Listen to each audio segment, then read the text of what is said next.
a service of CNC Worldwide.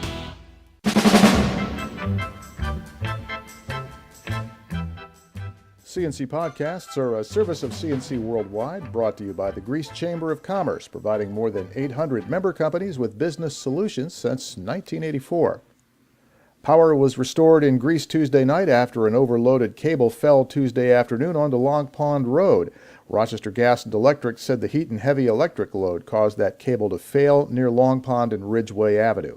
About 1,800 customers lost power, traffic lights went dark, and there were heavy backups around the area.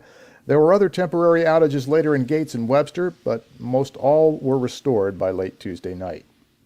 Two Rochester women managed to escape being injured Tuesday afternoon when a big tree limb fell on their car. Police say the accident happened about 10 to 3 near the corner of Maple and Glide Streets. As the driver passed the corner, the tree limb snapped and fell on the roof of her Oldsmobile. Police think the strong wind gusts that came along with Tuesday afternoon's high heat snapped the limb just as the car passed below it. Rochester General Health Systems and Unity Health Systems have filed the paperwork to make their merger official. It's the last major step in forming the second biggest healthcare company in the Rochester area.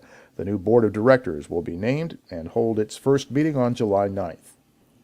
After 7 hours of deliberation, a jury has found Ralph Strong guilty on 5 of the 6 counts against him in a double murder case.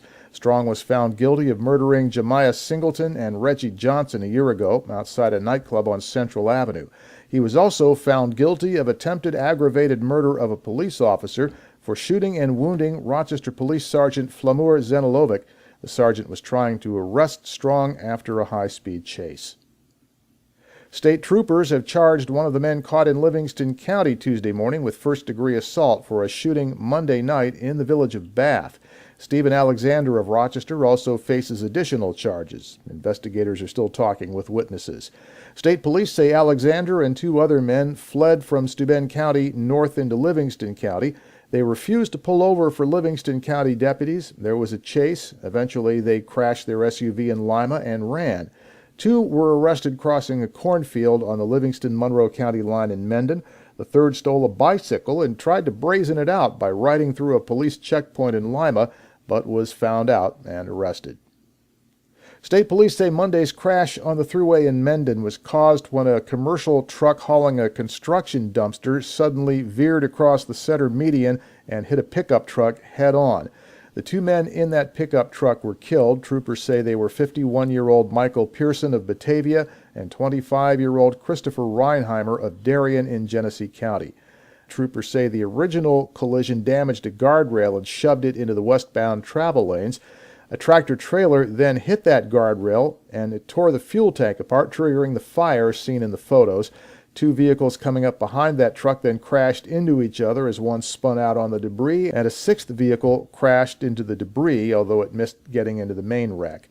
2 people went to the hospital. Police are still investigating why that first truck went out of control. No charges so far.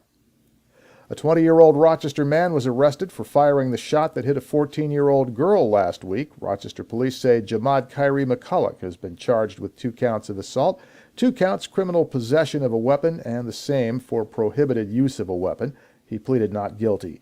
Police believe the girl wasn't the intended target of the bullet that hit her last week while she sat on the front porch of a house on Burbank Street. She spent several days in the hospital. A 28-year-old city man is charged with second-degree murder for the 2-year-old shooting of Alfred Carter on Electric Avenue.